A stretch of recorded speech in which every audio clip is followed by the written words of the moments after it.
Well, hello.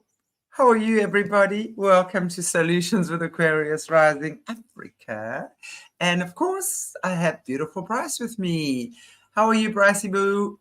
I am great and I am very sweaty, so I apologize for my southern mother would be horrified that I was on camera sweaty. But you know what? I have this 6:30 class that I teach in the mornings here in Atlanta. It's like a bar type class. And let me tell you, I have some badasses in that class that show up bright and early and they let me kick their asses and they get nice and sweaty and they impress me all the time. And we might have my students might be watching right now, but yeah, so I'm still a little sweaty from that class. So I apologize, you guys, but it is what it is. No, nothing to apologize for. It's evening time here. If I had to be on at 9 o'clock in the morning, I think I'd also be sweaty from either teaching myself or doing it myself. So yay, but I'm happy that you're Me here. And too. it's 6:09 p.m. for me, so it must be 9:09 a.m. for you, right? It's 11:09. It's a little Oh, bit. 11:09. Yeah, it takes me. Listen, Atlanta traffic is crazy. Like, there's all these memes that it's like, don't come to Atlanta, we full. Because we have like a MARTA system, which is a subway system, but it only goes like north, south, east, west. So we're a driving city. And so it just takes a long time with traffic. So I get stuck in traffic coming because where I teach on Sunday mornings in the suburbs. So when I come back to Atlanta where I live, I'm coming in with all the people coming in from the suburbs to work. So it's great. Hotlanta. Hotlanta. Well, yeah, and that's why I will never have a functioning subway system. It's too damn hot to be underground. So Well, yeah. Yeah, so yeah, but I enjoy it though. I like sitting in the traffic after I'm done teaching because I get to listen to like podcasts and just kind of have some chill me out time. time, yeah. Yeah, it's actually kind of nice. So yes, yeah.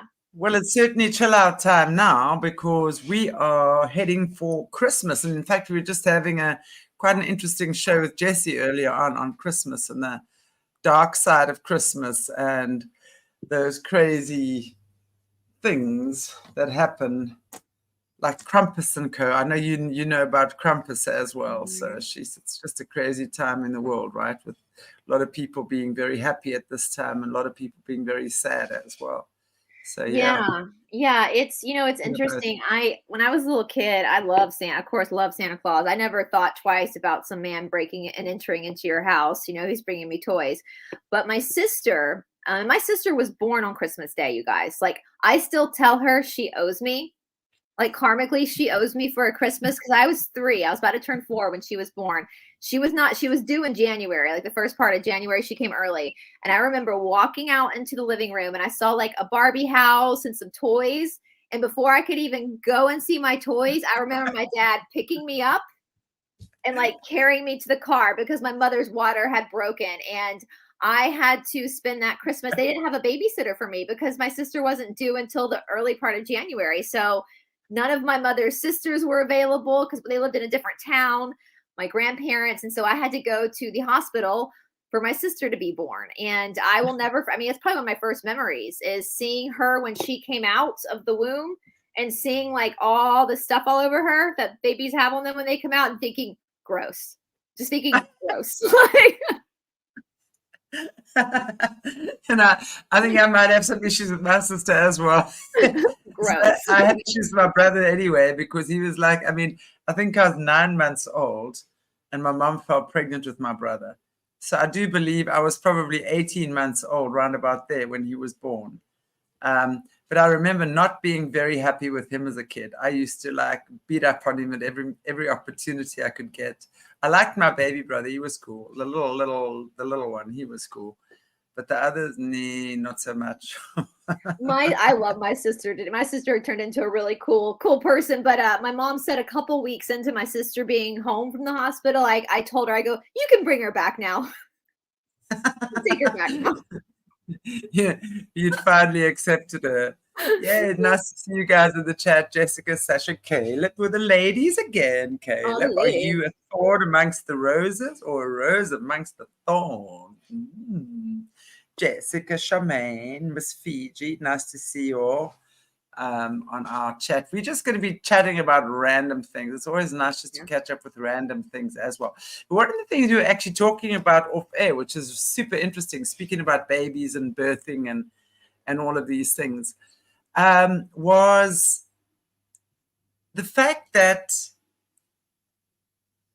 whether a woman has been pregnant, like whether she's given birth or had an abortion or had a miscarriage, if she's just been pregnant, doesn't matter what's happened with the pregnancy, right? Or how long, doesn't matter how long either. Yeah, yes, exactly. Just the fact that she's been pregnant. And if she gets hurt physically in any way, they're seeing now that there's a clump of cells that travels to that part of the body where she's been hurt, that literally helps with the healing. And that clump of cells are the cells that come from the unborn or the born child, which is absolutely fascinating, right? So whether you've actually given birth to the child or not, and whether you've aborted the baby or not, or whether you've carried the baby to full term or not, and doesn't matter for how long you've been pregnant or not, that clump of cells will literally move to that part of the body and will continue to want to heal the mother. I mean, I find that absolutely fascinating. And I know you've seen it as well, right? It was so interesting. It's like this co-symbiotic, like it's this like karmic loop of the mother gives so much. I was saying too, I love these like TikTok shorts people do. I swear I learned so much from TikTok. Most of the time I like the funny ones, but a few will pop up that are informational. And they were talking about flamingos, and that flamingos are the one animal in nature where you can visibly tell the energy a mother puts into her offspring, because if you see a flamingo that has a very light pink coat versus a hot pink coat they normally have, the one with the light pink coat is the mother, because she's lost her color because of everything she's doing for her children, the energy she's given for her children. And of course, in this clip, they were saying, so we need to appreciate our wives, our sisters, our daughters, because of how much they give to their families without getting in return. And then you go to this clip where it's like, no matter how long you were pregnant, there are still, if you miscarried, there's still live clumps of cells within your system that whenever you're sick or you have an injury, they will move and they will fight for the mother's life. And how like karmically looping is that a mother would give her life for her child, and yet, but the child's cells are still in the mother fighting for the mother's life. And, I was telling you, Chantelle, I had heard a long time ago that by the age of 30, by the time a woman is 30 years old, generally speaking, statistically, she has had about 10 miscarriages that she is unaware of, like doesn't know that it might have come across as like a heavy period, right? We've all had those, that story where it's really bad, could have been a miscarriage. So even the life that you weren't even aware of could potentially be in your body fighting for your life. And that's just so beautiful. It's so beautiful. Even if you think about all the women out there who've had to give their children up for adoption for whatever reasons, they felt like they couldn't care for the child properly. And I think women who make that decision because they feel like another family could give a child a better life. I know there is some nefarious adoption stories out there, but for the people who have good intention, like how heartbreaking and selfless that is, but you still carry a part of that child with you, literally with you in your body. And even if the mother did consciously and willingly give the child away or abort the child or whatever, that child is still, the cells of that baby are still fighting for the mother to try and save the mother or to try and heal or whatever. I find that absolutely fascinating. And I think that's actually quite beautiful. Yeah, it really is. It's beautiful that happens. I'm sure it happens in all species. I'm sure, one thing I learned rescuing dogs in India, and you've been to India, Chantelle, and there are other parts of the world where they have street dogs, like wild dogs. My dog Ravi is a street dog, and and he's right. You can probably hear him shaking. He's right here beside me. when we bring that ain't no street dog. That's a bloody spoiled dog. I see how he lies all over.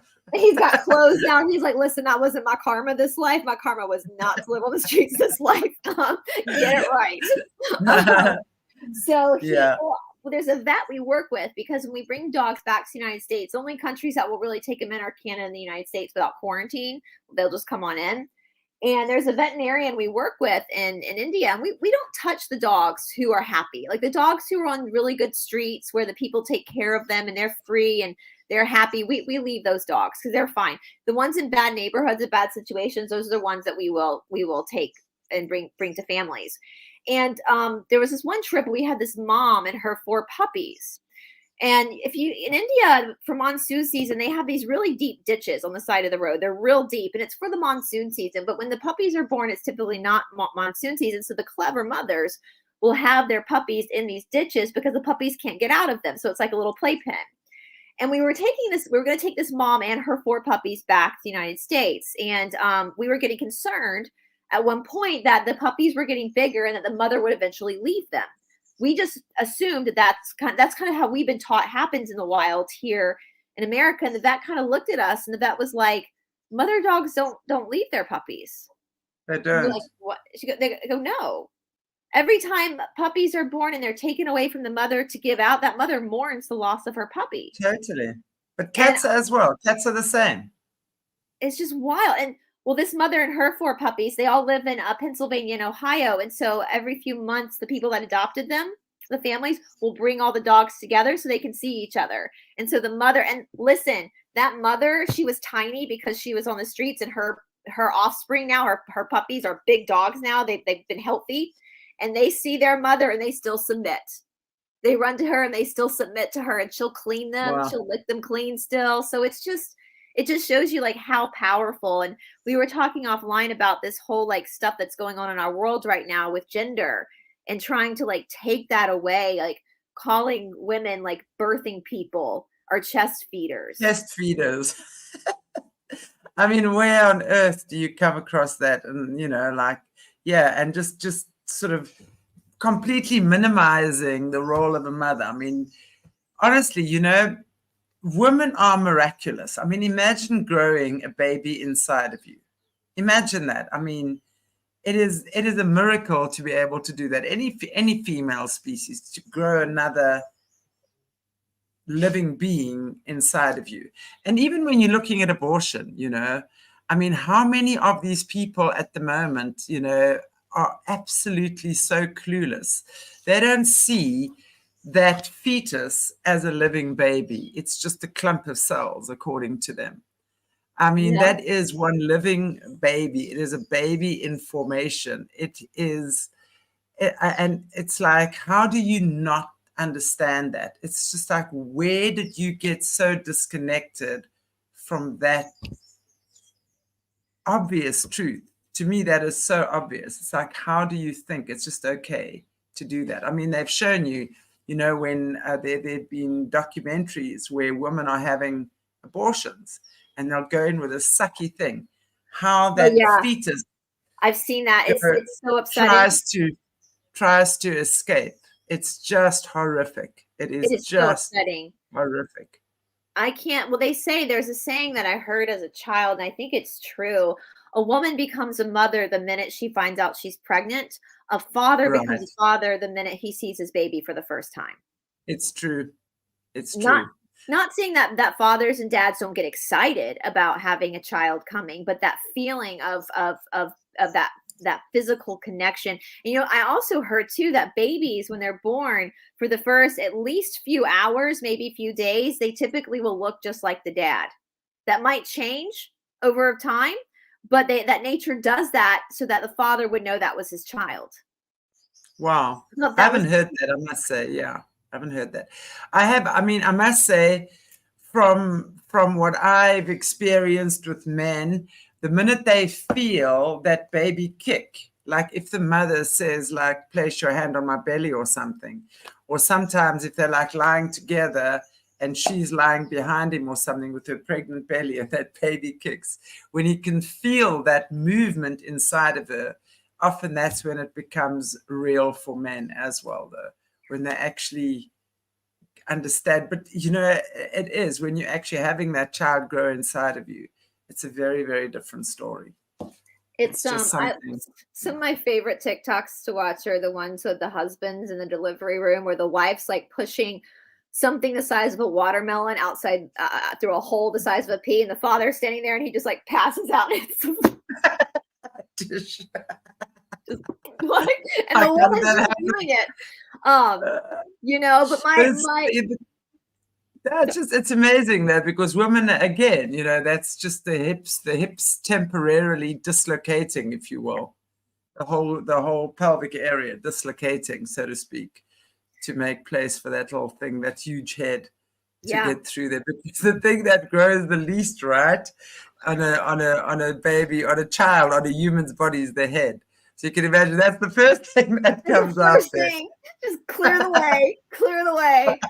I mean, I think it is so funny, those videos. There is one, and I love watching delivery room videos too. Like there's lots of when fathers have a daughter, and there's lots of videos of even if they have other children and it was a boy or something, the minute they hold their daughter, just watching these Yeah, men just break down, just sobbing, breaking down. Something about a father now having a daughter, and there's another saying, a daughter is a daughter for the rest of your life, a son is a son until he takes a wife.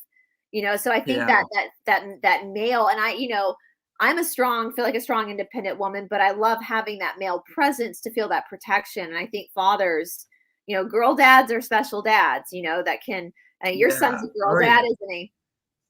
He's Yeah, a girl dad. absolutely. And yeah, I must say when I actually again watched it, I don't watch TikTok, but I watch like YouTube reels or whatever. And I think it was in fact yesterday. The woman was taking a picture or videoing her husband with their little girl, and this little thing was this big. I mean, but she was staring up at him, just like staring up at him.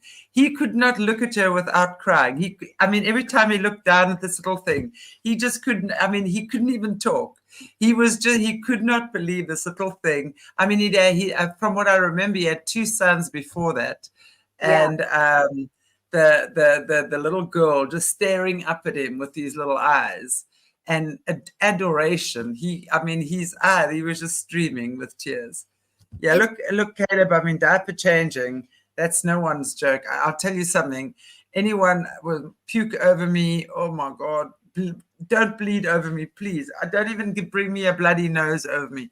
But my son, I mean, my child, yeah, and my granddaughter as well. I mean, I did a lot of that with her. But I think when it's your own, it's a different thing. But yeah, even no, as an those are aunt, the I've been puked on, I've been pooped on. I mean, so we come from a family of girls. My mom had all sisters, my dad had all sisters. So when my nephew was born, no one knew what to do. We had no idea what to do. And and that those doesn't little piss on boys you. with their wieners, like, I mean, it's like a hose. And so I've been peed on. I learned real fast to pull the diaper, and then yeah, we have it. I'm sure you have it in other countries. What's called a TT tent. It's like a little tent they make that you put over so he can't pee on you. One time I was wiping my nephew. I pulled his legs up to wipe his bottom, and I guess he wasn't finished. I got sprayed with baby poo. I mean, that those kids, listen, I'm banking my karma points because I don't have kids. So I'm gonna have to remind them of this when we get older and be like, you're gonna have to take care of me. You owe me because I took care of you. So Yeah, exactly. um It's exactly because I mean, especially my one set of nephews, when they were also little, I was staying on the property of my sister's cottage, sorry, on my sister's property, and I was babysitting those kids left, right, and center. And I remember my one nephew is like really, really good looking. And the one day I came back from a trip somewhere and I was in Johannesburg, and I look up on these big billboards, and he got some modeling gig for extra money. He used to do modeling gigs. And there he is looking down at me. I'm going, you little shit. Not too long ago, I was changing your diapers. And here you are on a huge big billboard, staring all over Johannesburg. Joanne, you're such a star. My goodness me. Thank you so much, Joanne. my Yeah, boyfriend, he doesn't have kids, and very so interesting there. his sisters don't have kids. And so the first time my nephew, who is now 11, this was back when he he had just potty trained, and we were at the beach, and Charlie had just potty trained, and it was early in the morning, and he was playing Legos at the kitchen table. He was being very quiet. He had like a t-shirt on and his little like He-Man little kid panties. You know, he was little, and he was being very quiet. And we were making coffee, and all of a sudden, Charlie, my nephew, just starts screaming, "I pooped my pants!" And my mom had to go get him. And he was walking, those little He-Man panties were sagging down. And Todd had never been around kids before. And so, you know, my mom was like, well, you know, when kids are little, they have a hard time, you know, they have a hard time with place memory. So when they're playing with toys, they don't have that complex thought yet to know that if they go to the bathroom, their toys are going to be fine and going to be right back there when they get back. And so that's why a lot of kids have accidents. But we have laughed so hard about that. He was like, I swear, when Charlie's 16, I'm going to tell his first girlfriend this story. Don't you dare. He'll hate you forever. Well, the first vacation, family vacation I went on with you guys, and you shat your He-Man panties while playing Legos. Oh my goodness. Oh, Charmaine, I'm so sorry. I'm just reading that comment. I remember that when I was in the military, I was told that it wasn't a baby yet. I don't know what I thought it was, but I was talked into an abortion. I'm sorry. Yeah. Yeah, that's crazy. And yeah, I think that's happened with a lot of people, by the way. For many years, abortion was not legal in South Africa. In fact, I remember when my son, when I was pregnant with my son, I did not, then abortions were not legal at all. And I'm going to say probably only in the last 20, 25 years, which is really not that long. No. Has abortion been legal in this country? And it just was breaking my heart because people are just doing it left, right, and center now. There's abortion clinics popping up all over. Like it's a birth control. I mean, yeah, and you know, that's the thing, because people are using that as a form of birth control, which it's not. It's not. You know, no. you've got to, you know, you can't just be shagging around and then falling pregnant and going and having an abortion. You know, that's, I don't know. That to me, I mean, and it kind of makes a mockery. You know, there are a couple of women that I know. One was one of my mom's friend. One is one of my boyfriend's friends' wives, where they got pregnant. And the situation, the doctor was like, if you continue this pregnancy, both of you are going to die. There was something going on where they weren't mixing and matching. And so therefore, you know, it wasn't, they had to do a clinical abortion because it was going to kill the mom and the fetus. There was something not working. And for both of those women that don't even know each other, it tore them apart. Like having to go through that absolutely shattered them. And so, you know, it's just heartbreaking that people just use it like it's, you know, a birth control when there are women who've lost babies and they want it, you know, and it's just heartbreaking. And we were talking about that.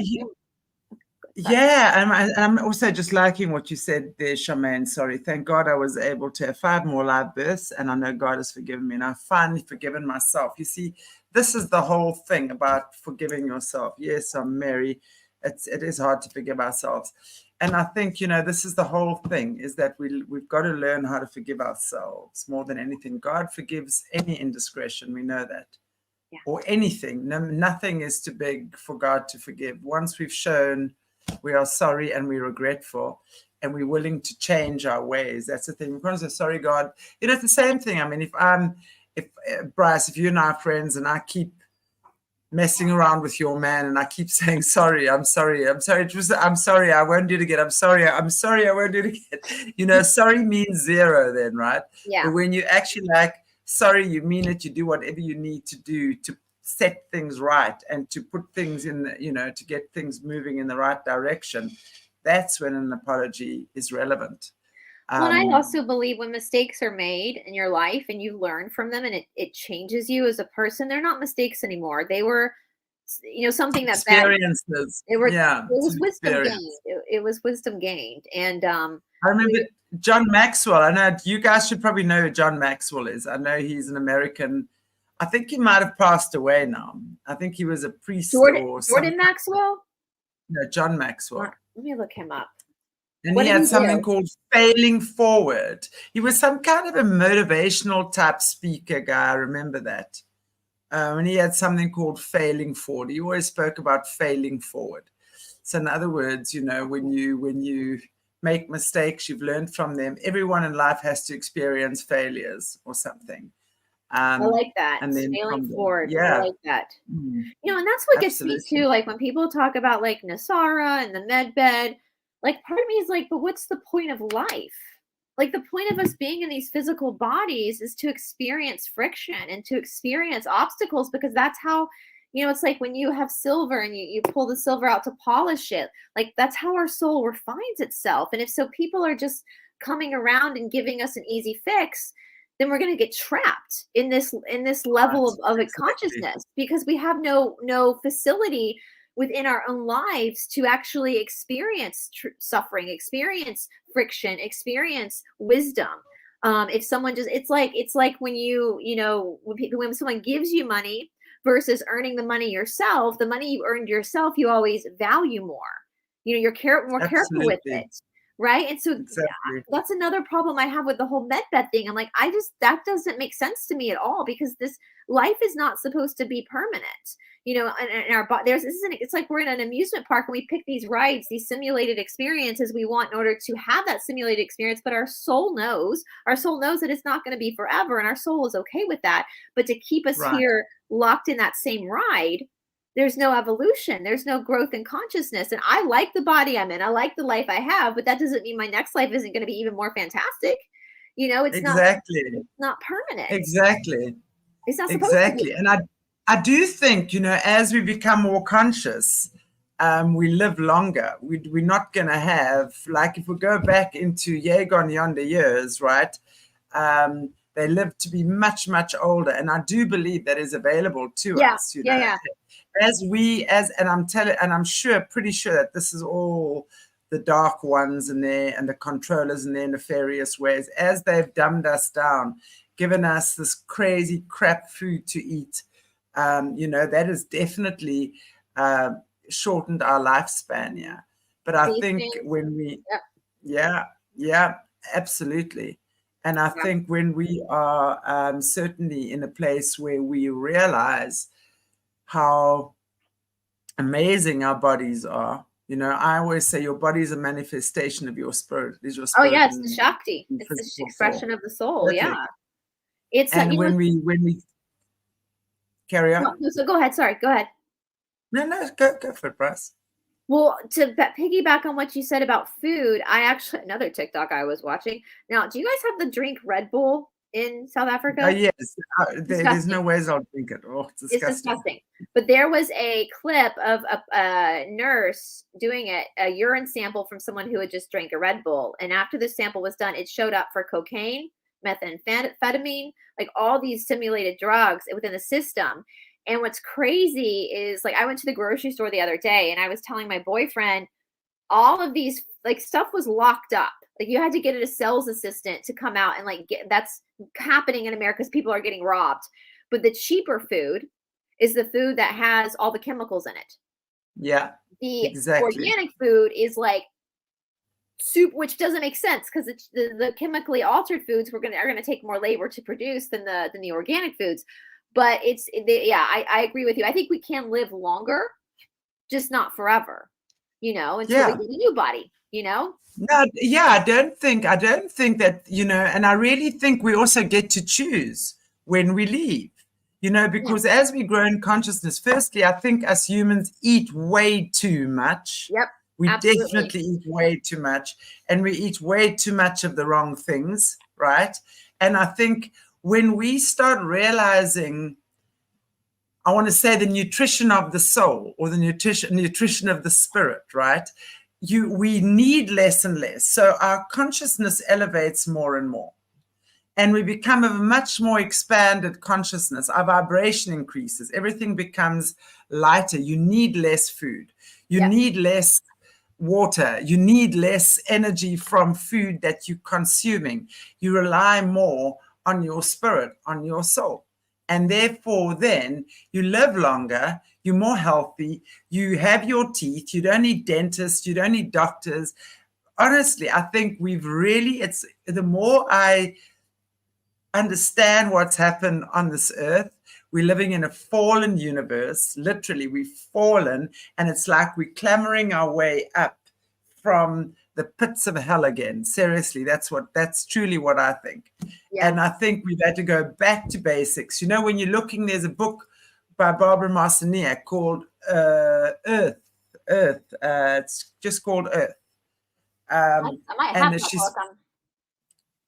This might be and another. it's and literally and there on the cover it's like a broken eggshell, like an eggshell that's broken. It's like literally we've fallen in, and when we actually start realizing who we are, and I do believe as well, we kind of like paying karma for our ancestors in many ways, but really, isn't our ancestors us at the end of the day? I was about to say, it's our own karma, actually. Yeah. You know, it's like, yeah, exactly. You know, so really, you know, that's what I believe.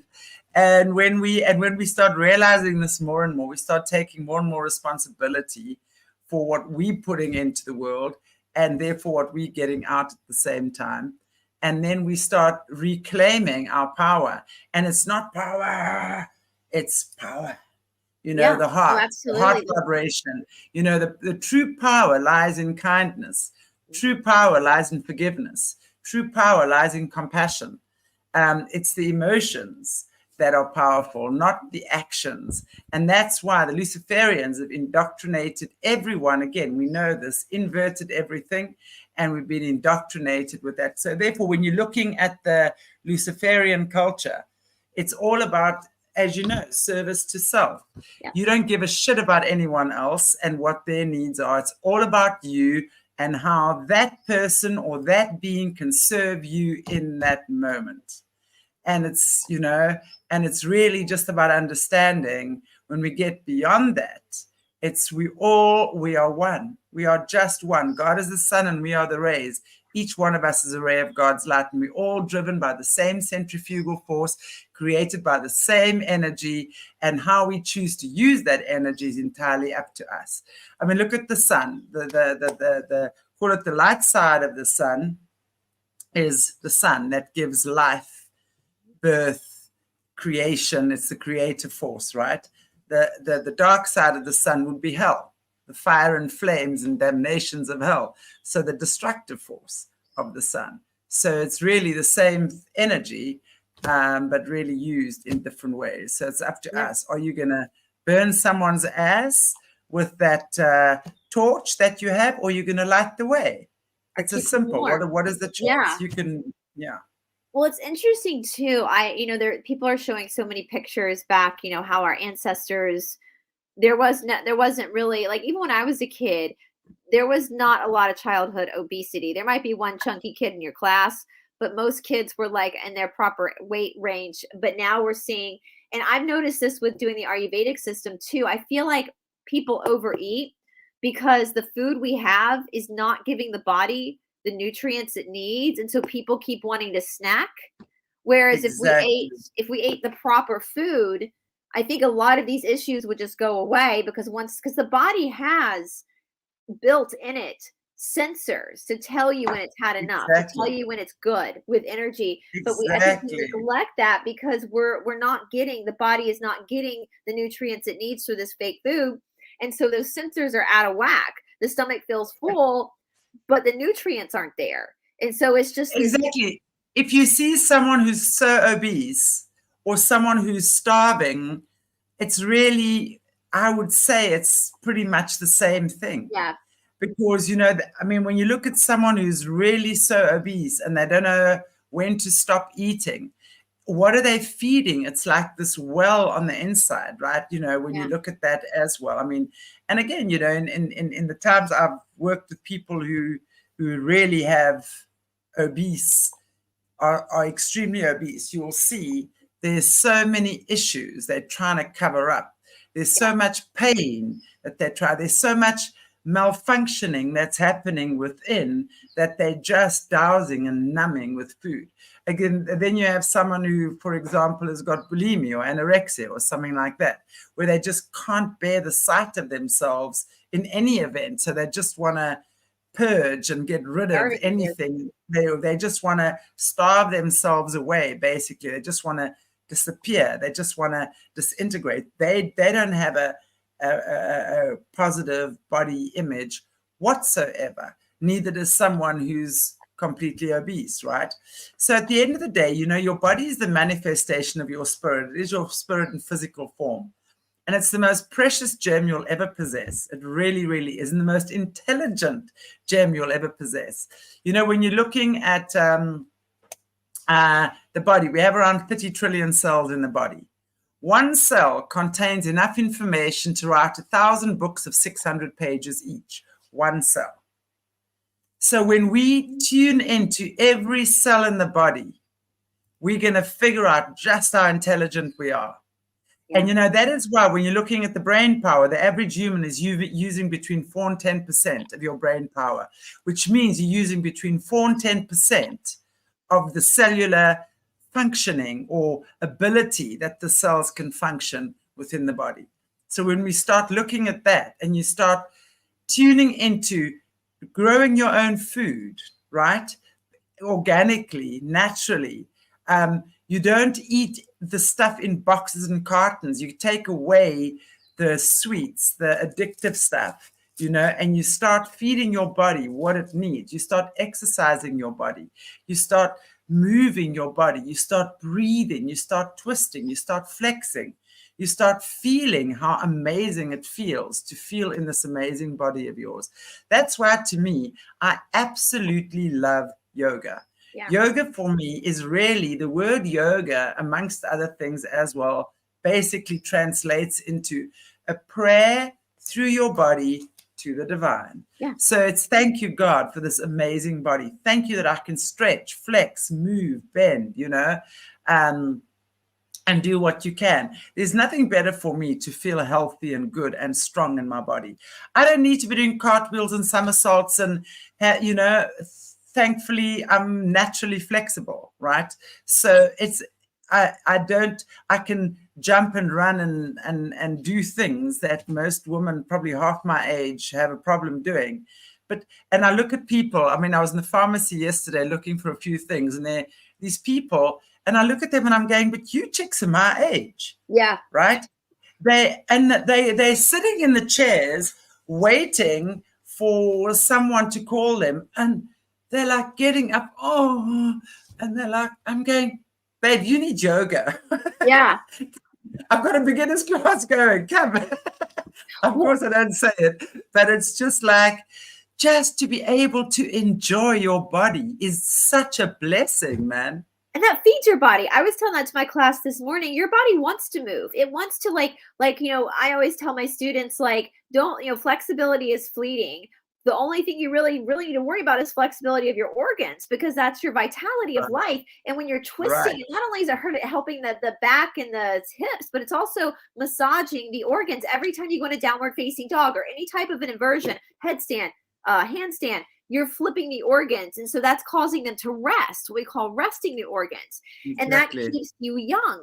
And so all of this, like, that's another thing about the med beds. I'm like, why are people sitting around waiting for some magical thinking, which is a sign of a mental disorder when there's magical thinking, when your med bed is right here? It's right here. Right. You are your med bed. You are your Merkaba. You are your own. Your body is your own spaceship.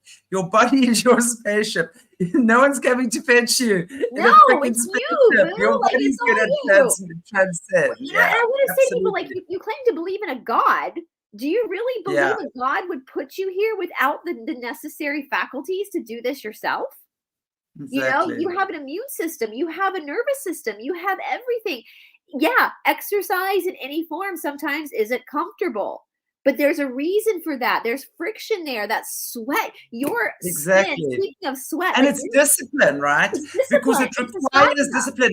And if you look at yoga will, I always say to my students, you're never meant to have pain. Like, you know, when your body's in pain, you don't, but you take yourself to that edge, right? Yeah. You take yourself to that edge. Little bit. Yeah. So it's uncomfortable, but you're breathing equanimity, which is the word equanimity means to be comfortable in an uncomfortable place. So you're taking yourself to that edge and you're just breathing yourself. And boy, you do the Settling same into it. exercise tomorrow. Guess what? Instead of being there for 3 seconds, you're now there for 7 seconds. Yep. And so you progress. And you know, life on the mat is really synonymous with life off the mat. It's a tool. As you then progress in your practice on the mat, so you're going to see how your life around you changes as well. It's the macro and the micro. The body is the ultimate like micro experience of Prakriti or nature, but then you take those lessons into your life. That's why people who practice yoga over many years are very drastically changed. Not just with their body. Of course, they're going to have a knockout body doing it, but they have a very different perspective on life. And it's, they didn't take a pill. They didn't do, it was literally their own realizations within themselves. And something that I really am very familiar with the Ashtanga lineage is that, you know, Patanjali in the sutras really kind of reiterates this fact that when we are in a place of uncomfortableness, like when there's discomfort, our mind is in the moment. We're not thinking about the laundry. We're not thinking about the past or the future. We're in that moment. And in that moment, there is focus. And where there is that focus, there is meditation in that moment. And so it helps me in my life whenever there's uncomfortable situations outside of exercise in general, but just in the world. I have to remind myself that this is the focus and this is where the friction is created. And this is when there's frictions, there's spark of information in life. And so you start to see, it's what I love about Marnie Alton, who's a bar teacher, because in her bar classes, you can tell that she has really studied this philosophy and now she's incorporated into the bar. And she always says obstacles are only puzzles. They're only puzzles. That's all they are. They're not something to run from. Yeah. And we change our perspective. And she also brought up something that's interesting too. And you see this in your physical practice, and then you can also see it playing out in your life. When the body is on the precipice of change, it will oftentimes pull back. And when you're aware of that, you can say, no, let's just stay.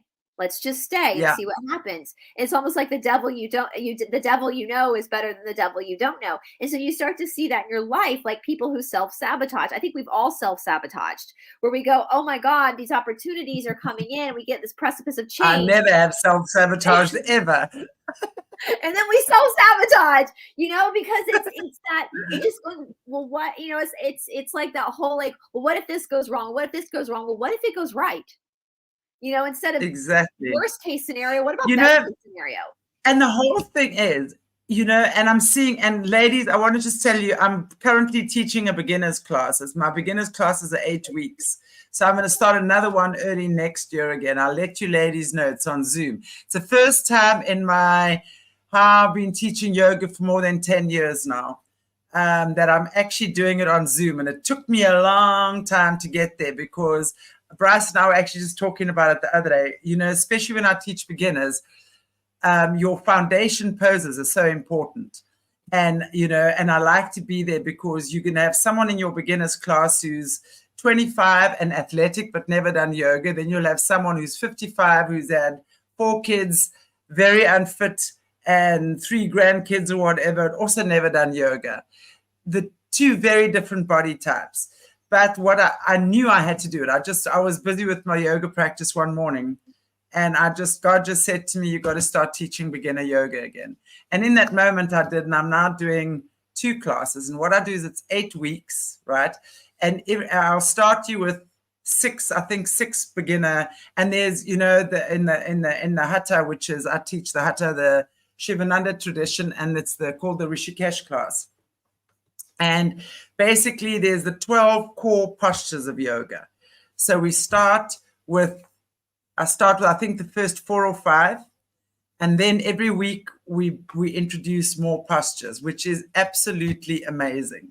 Yeah. So by the time you reach the end of 8 weeks, I've introduced the 12 core postures, and then I teach another 8 weeks, which I call Yoga 2. So then we strengthen on that, and then I teach you some of the variations as well. So after 16 weeks, basically, you're a strong beginner going into intermediate yoga, which is amazing. But if you just start with breathing, I mean, if you do nothing and sit in child's pose on your yoga mat and you just breathe, that's where you begin. And thereafter, you know what? You do what you can. and you rest. And in my lineage of yoga as well, between each posture, we take a shavasana, which means you rest. Because in life, what we teach is that after every situation, take a moment, recalibrate before you take your next step. So that's what it teaches. So you're going to do your, let's say your Sansali, you'll start with your Surya Namaskar, you'll take your Shavasana, and then you get up, and then we'll start doing the next posture. After that, you're going to take your Shavasana, because it just assimilates your body, it resets your body, and then you move forward again. It's powerful. We have neutralization, like between each side of the body, we have to neutralize in the Ashtanga. There's only 3 lineages that are traditional, guys. It's Ashtanga, Iyengar, and Sivananda. So I'm the Ashtanga lineage. And we do neutral between each side, because each side of the body has a different karma you have to neutralize. Yeah. So you don't bleed the mess together. And I was looking at your comment, Michelle, where you said you need to learn to stretch. It's so much more than stretching. I'm just going to let you guys know this. So when you're in yoga practice, you're very actively stretching. You're actively in the posture, which is on a very physical level, is creating a lot of blood flow. Like I tell my students all the time, passive stretching, injury coming. Active stretching, the body is secure. But with that blood flow, there's also more pranic energy moving through the body as well. So it's not just and there's also, like I tell my students too, that there's certain things you have to observe. Like we always twist right first, then left, because your ascending colon is on the right side of your body. And so we have to acknowledge that that's more of, even though the right side is more pranic traditionally than the left, that part of the right is aponic. It's moving down. And so we don't want to mess up, constipate, like you're detoxing, we don't want to constipate you. So there are a lot of different things, little the devils are, I'll say Krishna's in the details when it comes to, to the devil. When it comes to, there's just, and that's what fascinates me about the yoga practice so much, especially the asana. And one thing you said, Chantelle, about like integrating this, like people think asana just means posture, but there's actually a longer definition. It's considered a seat for meditation. And so when you're in a posture, let's say like Ekapada Shirshasana or Dvipada, like leg behind the head postures were never challenging for me because my hips are pretty open. But Kapotasana, deep, intense back bending, was where I would be completely like triggered. And when I started to realize that this posture, Kapotasana especially, is like your body's in like a horseshoe on your knees catching your ankles. If I look at that as a seat for meditation and not just a posture, but a seat for meditation, I'm allowing in that opportunity, I'm allowing for those triggers to come up for me so that I can observe them. And the more they come up for a visit, the less potent they become. Exactly. And so it's very because powerful. your body stores blockages. When we look at the body, the cells in your body, like the way I look at things. Okay, this is Chantelle speaking. The mind is the masculine. It's like the husband of the body. As long as I can see it, feel it, hear it. Logical. Okay. Yeah. Right. Okay. Yeah. And in the cells of the body, right? In the body, the cells, the emotions are stored. Right. So it's like the husband, and think about a good husband, very many good husbands, doesn't want the wife to feel bad. So the mind will suppress those feelings that they don't want to feel. Right. And that's what we do. And it's very interesting because when we're working with SRA people, that's when you start triggering, when the memories and things start coming up. The mind has protected the child from these things. So when you start doing a practice like yoga, right, it's like you are saying to yourself, I am ready to start releasing the stuff. Because now remember, those blockages create tension. It creates illness in the body. Yep. It creates suppression. Karma. It creates pain. Karma, yeah. Absolutely. So, and if you think about the neck, okay, which is really what separates the two or binds the two, which is the throat chakra. So it's the expression, which is really why husband and wife, look at the way we live in the world mostly. Husband and wives have no way of communicating with each other in a decent way, which is why so many relationships are fucked up. Right? So the minute you start thinking and feeling, in other words, your IQ and your EQ, because EQ is your heart, IQ is your head, start talking to each other differently. And you start expressing yourself differently. The yin and the yang within you, the masculine and the feminine, get married. So you marry yourself first. You get to love yourself first. And when you're in love with yourself, and not in an egotistical way, when you love who you are, warts and all, when you've understood you fucked up and you can fix it up and it's okay, when you allow the guilt to go and you can face the guilt and the trauma, that's when you come into alignment, A, with yourself, and then B, you realize, well, God has never not forgiven you. God has always been there. It's always, but it's up to you to receive that. And you can't receive that until you've understood how that works. So for me, that is the most important thing about the yoga that I teach. It's my own, I bring my own stuff into it. That's why I'm not a purist at all. There's a lot of things I absolutely love, but I'm going to bring my own understanding and my own knowledge into my classes as well. So these are the things. So when you get that, your heart opens, your mind opens. Open mind, open heart, open voice. Then you start expressing yourself in a non-aggressive way. And that's when you start releasing the pain in your body often. And that's why you say, Brice, through the challenging postures, the triggers start coming up. And you start realizing people cry in yoga often. Yep. They'll get angry, they'll scream, they'll do whatever, right? But when you realize what it's about, and then you start working with yourself in a much more loving way. And when you start loving yourself, your whole vibration changes, your whole frequency raises, your whole energy expands exponentially. And that's when you start drawing to yourself some very amazing and beautiful experiences. And you have more compassion for other people too, because you understand yourself at a deeper level. And when you start to understand your struggles in a more clear fashion and you've integrated that, you start to be more forgiving and understanding of other people, and you don't hold other people hostage in your mind as much. Exactly. You know, and it's you know, one of my favorite sutras is from the Yoga Sutras, the second sutra of the first Pada Yoga Chittavriti Nirodha, which is Patanjali basically saying, guys, like, your mind isn't as great as you think it is. He's like, your thoughts are messing you up, darling. Like we gotta like put the mind aside for a minute, because that's what's screwing you up, my love. Exactly, it's your thoughts. And if you guys watched my show with Jerry Marzinski the other day, it's like we were exactly what he was saying. You know, it's like you choose your thoughts. There's basically thoughts from the dark and there's thoughts from the light.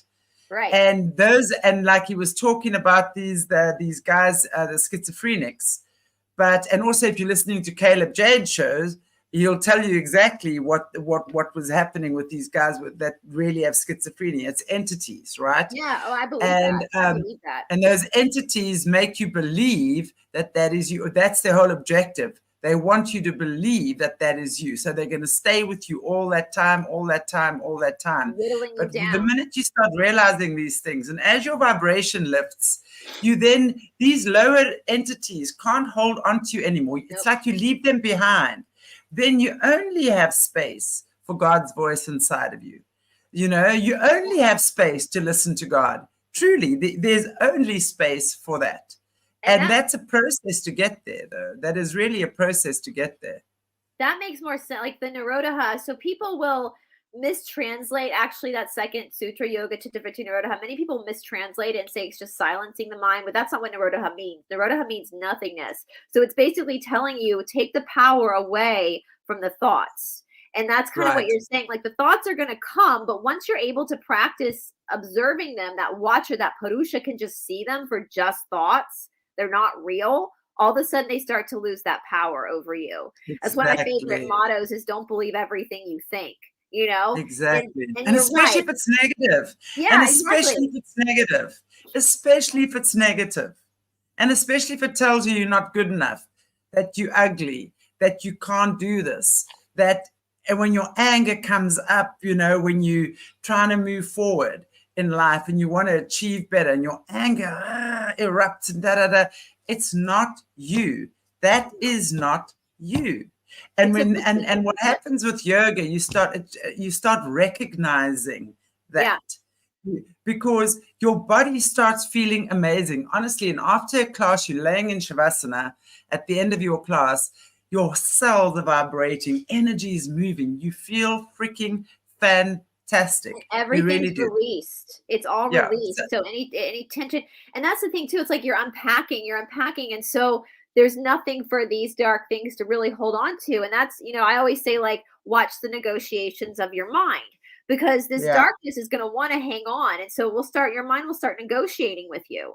To get away, to stop doing the practice, to stop, because it doesn't want you to continue to go down this path. And my teacher's teacher in India, my boyfriend's teacher who passed away in 2009, he used to say that yoga is you controlling your own mind.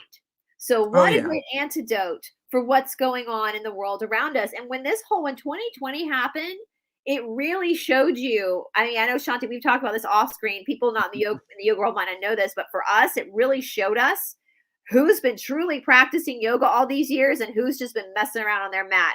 And Because how many flippin' fantastic yogis out there saying, well, you can't come to my class unless you've had that. I'm like, I'm talking to you, girl. I know you personally. What the yeah, fuck, Tino?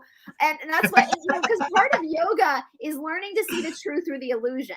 And the first thing you yes, see the truth through is yourself. You learn to observe your thoughts. So you realize you have this nature form of you, this nature in your body now, but you also have the soul.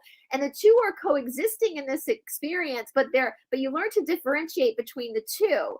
And once you realize that your own illusion, your thoughts, that the thoughts you have are not really real, once you start to realize that, you can see the illusion better in the world around you. And so all these people in the yoga exactly. world that fell for this bullshit that was so obvious. I mean, I keep thinking, like, are we in a mental institution already? Because I'm like, this was like an open book test, guys. Like, it was so freaking obvious.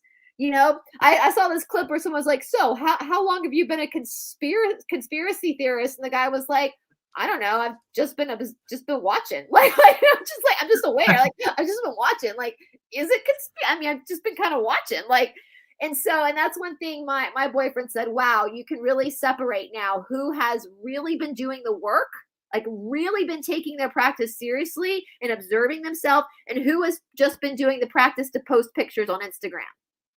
Because the ones in Exactly. our community, especially in Ashtanga, because Ashtanga is a lineage base. Like, we spend many years in India. We have to learn Sanskrit. We have to study. I mean, we spend a lot of time before we're authorized. And I was shocked when I saw how many of my colleagues around the world were requiring this sucker.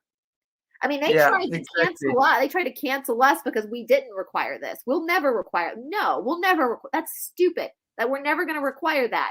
And it didn't work because now we're packed. We're super packed. But it's like, what have you been doing all these years? Because all these years, I've been taking this seriously. Like, yoga saved my life. Like, I've been taking this seriously, and I've had the most profound insight and profound God experiences on my yoga mat, crying with my hair looking like Albert Einstein's hair and my clothes on backwards because it's 4:00 in the morning and the dog bowl behind me. Those have been one of the most profound experiences I've had to really know who I am and really find that refinement of my experience in this life. What have you guys been doing? Just throwing your leg behind your head for Instagram? Like, I thought we were doing the same thing. We were in the same classes. You learned the Sanskrit too. Like, but you didn't practice. So crazy, isn't it? It's so crazy how many people fell for that. So I expected better from the yoga world. I expected way better from the yoga world, because why would you pay all that money to go to India to enroll at one of the most prestigious yoga schools, actually learn a dead language, actually learn the text, and not apply it to your life? And not apply it. Why would you do that? Just seems like a complete waste of time to me. So anyway, I'm sorry. But I will say to all my friends in the Ashtanga world who held their ground and said, no, absolutely not, this is ridiculous, more power to you, because we were the same. We're like, nope. I mean, we were locked down for like 2 weeks, and my boyfriend was like, I'm not doing this anymore. I'm opening up my shala again. And we opened back up again. There was some guy in Toronto, I don't know who it is, a teacher in Toronto, Canada, that was getting up every morning, opening up his shala, getting arrested, being released, getting up the next morning, opening up his shala, getting arrested, being released. I was like, that dude gets it. That dude gets it. Absolutely. He did his work. And I mean, more power to him that he was brave enough and courageous enough to stand up for the truth because he saw the truth through the illusion. So Absolutely. it's powerful. No, So I powerful. agree. One of my Amazing. favorite Actually. Ashtanga people, he learned the Ashtanga practice first in prison. And he changed him so profoundly from the books he was reading in prison and practicing that when he got out, he booked a ticket to India. And he's a teacher Yeah. today. He's one of my favorite people. He's the kindest person. It's profound. And that's why I believe places like the church try to destroy yoga, because yoga is Richard Freeman. There's a great video called Yoga Ruins Your Life. It's by Richard Freeman, who's a senior teacher in Ashtanga, and he talks about how it ruins your samskara. I have a video of he's doing freaking back bends. Okay, Richard Freeman's back bends. I'm like, ouch.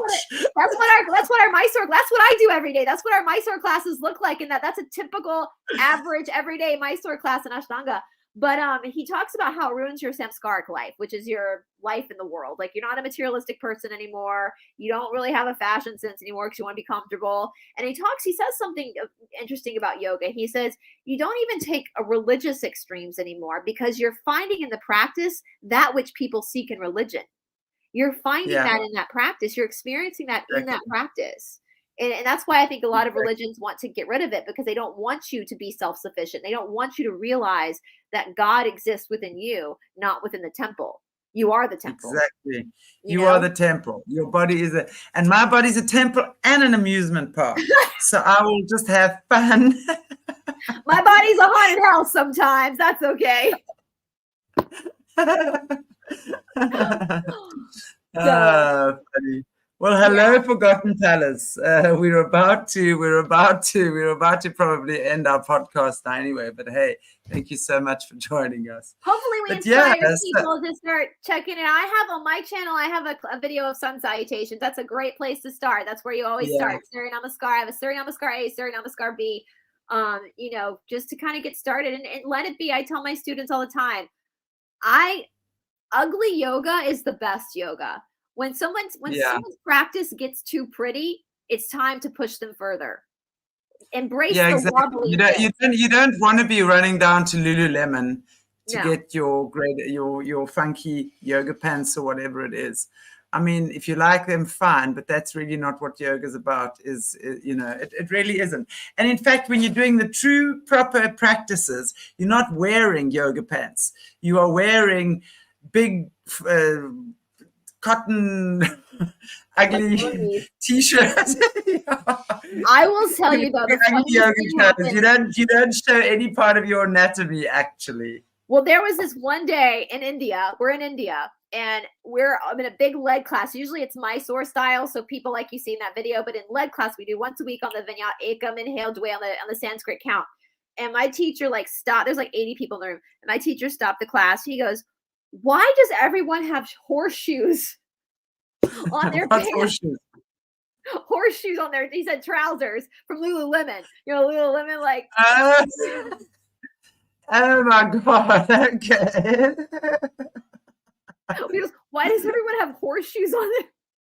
Get the logo. Lululemon in India, so it was really funny. He was like, why does everyone have horseshoes on there? Well, exactly. The proper yogic teachings is you actually don't have the fancy. I mean, I remember when I went to my yoga training, you're not allowed to wear that stuff, and you're not allowed to show your shoulders. You're not allowed to show your knees, right? You're literally wearing big, like karate type of trousers, right? We actually had to have it. We had to pre-order them, have them made, and oversized t-shirts, and that's really what you're practicing. So, I mean, it's none of this. We have to wear tighter clothes because of some of the postures we do, like Ekapada Shirshasana, leg behind the head, standing up with your leg behind your head. If it gets caught, it could cause an injury. But I will say that about my teacher. My teacher's pretty laid back when it comes to showing shoulders because he has so many American or Western students. But in the town, you got to cover that. You got to cover your shoulders. You got to cover your knees. But he's pretty cool with students just because I think he knows in our culture that's not offensive. And so, and he's my teacher in India is one of the richest men in South India, and he has 2 pairs of pants. He has 2 Nike shorts, red and blue, and he alternates between the 2 of them. And he wears like a Christmas t-shirt. It'll be like in the middle of February and he'll have a Christmas t-shirt on. I love it. I love it. So sweatpants. Oh, Katie, that's so sweet. Thank you so much. Yeah, absolutely. You know, I mean, and I'm sorry, you know, for me, there's no one that's going to tell me that yoga is evil. it's not. I mean, Yahshua in the that missing books of the Bible, Yahshua taught his disciples yoga. Disciple yoga. comes from the word discipline, which is the word sadhana in Sanskrit, which you see one of the padas in this Yoga Sutras is the sadhana pada, the devotional pada. So it's all the same. It's all good. You know, one thing my boyfriend always says is that even though yoga started in the Hindu faith, yoga itself transcends all religions. Totally and does. Patanjali in the Yoga Sutras does not talk about any Hinduism. He just talks about the observation of God, spirit, and body, and man's suffering. That's all it is. And so it transcends. It transcends. And actually, we do these dip backs in Ashtanga where we get dip back. We have to catch our ankles in a back bend. And my teacher in India relabeled it the Jesus posture because of baptisms. Yeah. And I'm like, dude, that's just the Baptist that dunk. We get a little water on our head as babies in the Presbyterian church. Just a little water. I must say, in my lineage, Swami Shivananda, he passed away, I think, in the early 80s. But he was actually a doctor. Yeah. And and I know that yoga, I don't know if it was his area, I don't remember exactly that, but was actually dying out. So and as a doctor, he was like trying to figure out why so many people were getting ill. And he was looking at, you know, all these patients and stuff. And then he said, no, hang on. He wants to do something that's more preventative. So it prevents people from getting ill. And that's when he actually started the Rishikesh class. So he then started the Rishikesh class, which is the 12 core postures of any yoga practice. So, you know, and then when you've gotten those 12 core postures, you then, you know, you're going to be cool in whatever yoga practice you do. So that's what he did. That's why he started yoga. And in my lineage, Hatha yoga, they're very much into breathing and length. I mean, these guys are doing shoulder stands for 45 minutes. Oh, you completely in your mind. You completely in your mind. We have to hold the final inversions for a very long time. It's because it comes to deep meditation. Yeah, Katie, there's so much to unlearn. I absolutely, it's and the Hindu people themselves are beautiful people. They don't care what your religion you are. Yeah. We're the ones that get all butthurt if someone's not Christian. They don't care. They love you for you. They see God in everything. As my teacher's teacher used to say, everywhere looking, God seeing. You know, like everywhere looking, God seeing, you know? And so, it's, although if you are Hindu, you get way more holidays because they have way more deities. So. Yeah, no, when you're driving in a flippin', when I was, oh my goodness, I always tell the story. When I was staying in one of the ashrams after my teacher training, one of the guys that was on teacher training with me was running one of Swami's other ashrams near Chennai, I think it was. So he invited us to go there for a couple of weeks. So instead of going to Goa, where everyone else is going partying, because we thought, okay, after yoga teacher training, we're going partying in Goa. Yeah. Like, no, it was just the worst thing. So we went to the ashram for, I think, another 3 weeks and there they actually have orphans. They had I know the youngest orphan was 4, the oldest one was 16. They were rescuing all these cattle from the meat industry. And these orphans, I mean, they're incredible. Every morning, these kids would get up, they'd do their thing. Every morning, each one of them would be doing a yoga class. And they'd be teaching the yoga. They did it themselves, themselves, even the 4-year-old, right? Anyway, so we off to the bus. We were on the bus going to the waterfalls. And we up this very winding road, right? There's no barriers on the side of the road. And that was the first time I got scared because, you know, in India, if you drive normally, you're going to cause an accident. Oh, absolutely. And it took me all of one day to realize these guys drive intuitively. Yeah. So in my tuk-tuk, and we had Satish, our tuk-tuk driver that was always driving us around. We'd phone him from the ashram and say, Satish, come fetch on our one day off. And I'd be sitting with my feet up on the tuk-tuk, and he'd just be navigating this chaos. But that day, I was scared in that bus. I'm telling you, this guy's overtaking on a blind Oh yeah. corner. Oh yeah. Right That's it. next Yeah, to that's no India. barrier. That's what I love about India, though. You have to let go of all of your control that you think you have, because you got no control when you're in India. It is very much apparent in your face. You know, I was up at Chamundi Hill. I think I've told this story once in Mysore, and I saw a Fanta. I just really wanted like a Fanta. Like, you know, sometimes in your stomach it hurts, and I got this Fanta. I was drinking it, and my one friend was taking pictures. I was talking to another friend holding my Fanta, and this one-armed monkey came and took that Fanta from me. I have a picture on my Instagram and started just chugging it. And I was like, it's yours, my friend. I'm not. The monkeys scare the crap out of me. They can be very territorial. I was like, listen, bro. Yeah, they have no issues doing anything there. That's for sure. I don't want to know how you lost that arm, but I'm sure I would hate to see the other guy. So if you want that Fanta, my friend, you got it. Exactly. Well, it was that day I said to Karen, my friend, I said, oh my gosh. I said, no wonder there are so many deities in India. They're all busy. So many gods. I said, no wonder the Hindus have so many gods. They're busy all the time. They're all needed.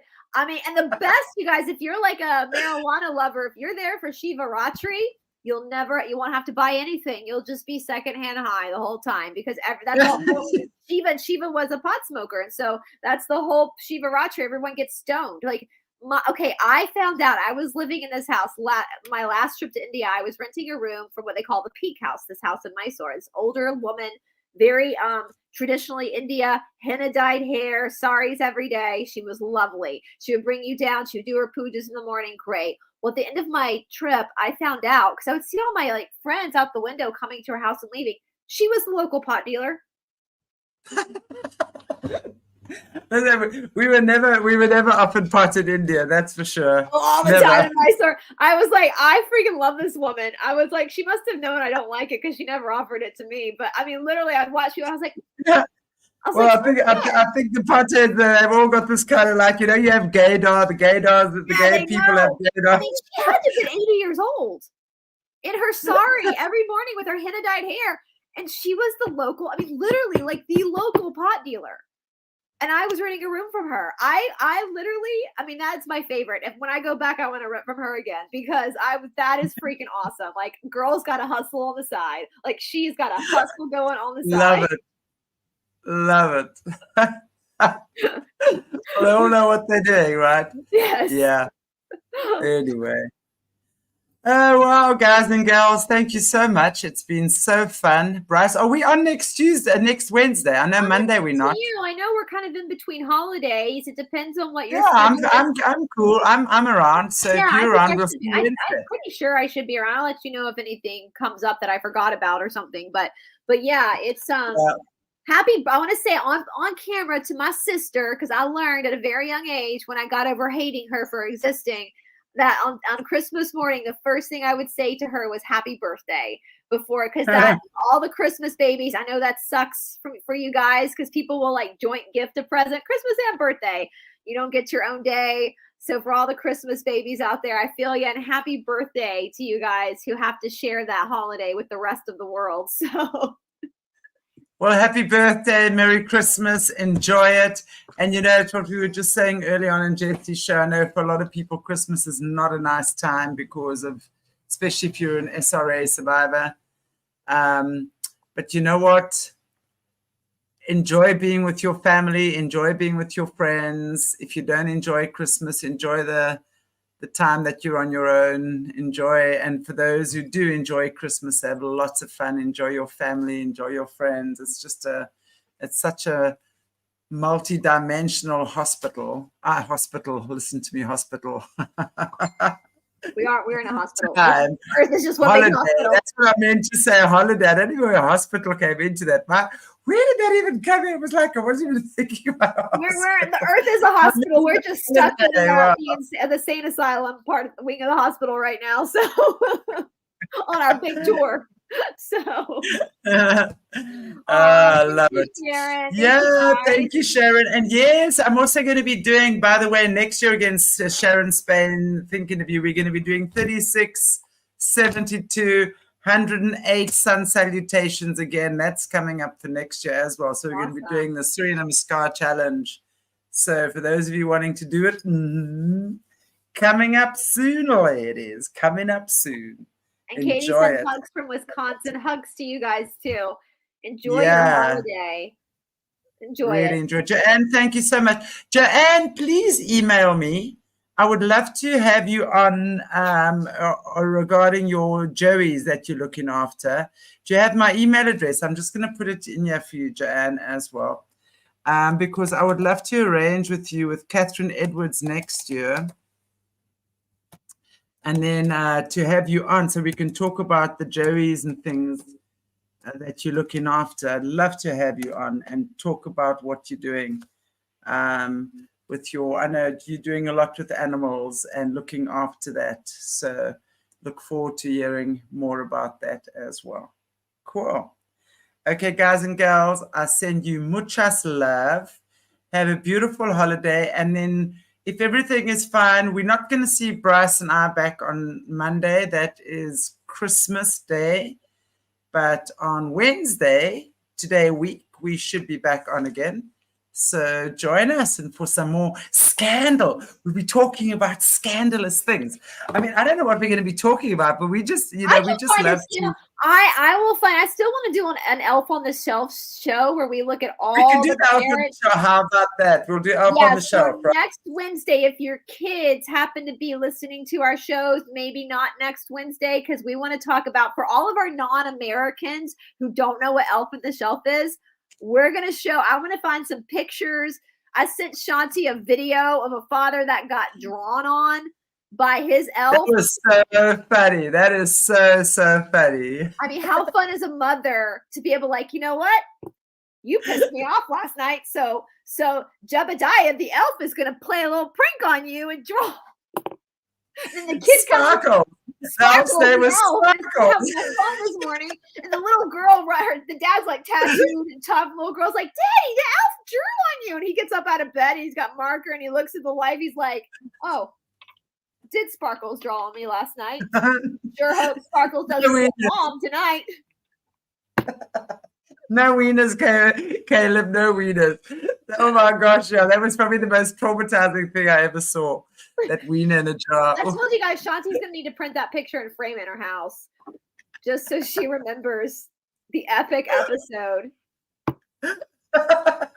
the tripod that was Rasputin.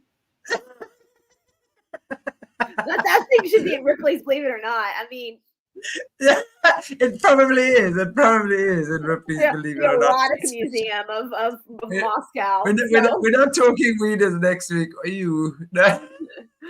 No, we'll talk about the elves on the shelves. And you guys, if you have any elf on the shelf stories, send them in, because as a non-parent, those are the funniest things when I read those mishaps with the elf on the shelf. And it's the magic of kids too, that kids actually believe that there's like an elf, like it's kind of sweet in a way with the kids. But yeah. We did not have that when I was a kid. The elf on the shelf did not exist in the 80s or the 90s. Like, there was no elf on the shelf. So I knew that elf on the shelf was. It was probably banned in South Africa. Everything was banned in South Africa, really. Well, I'll explain it next week. I'll explain what it is for those who don't know. And elephant's trunk. Yeah, Caleb, it was an elephant's trunk for sure, my friend. I mean, you know that song, "Do Your Ears Hang Low"? Do they wobble to and fro? Does your wiener hang low? Does it wobble to? Can you tighten a knot? Can you tighten your bow? Can you throw it over your shoulder like a continental soldier? Yeah. Does your wiener hang low? Rasputin can say yes. Well, on that note, and before we get ourselves into more trouble, just know Rasputin's going to come in chasing us in our dreams. Oh God, no, please. Oh God, no. I'd be like, fuck off. I'd just be like, no, I'll kick you in the balls. I know where they are if you bother me. What balls? We didn't see any. They disappeared. They disappeared. They left them. I'm like, I'm curious. What did those bean bags look like? If that was that big, what did those ornaments look like? Ostrich eggs. Ostrich eggs. They must have been heavy. He probably lost 10 pounds just getting it removed. I mean, I don't know. Like, how does that? did he walk a little forward? Like, how did that work? I'm curious. Strapped against his leg. I think he must have had it strapped. Yeah, I mean, like, as the scientist in me wants to know how this worked, because listen, for the men watching, you're perfect the way you are. Women don't want a 12-incher like that. Trust me, it just, it's not going to work very well. Women like choke, yeah. No. Yeah.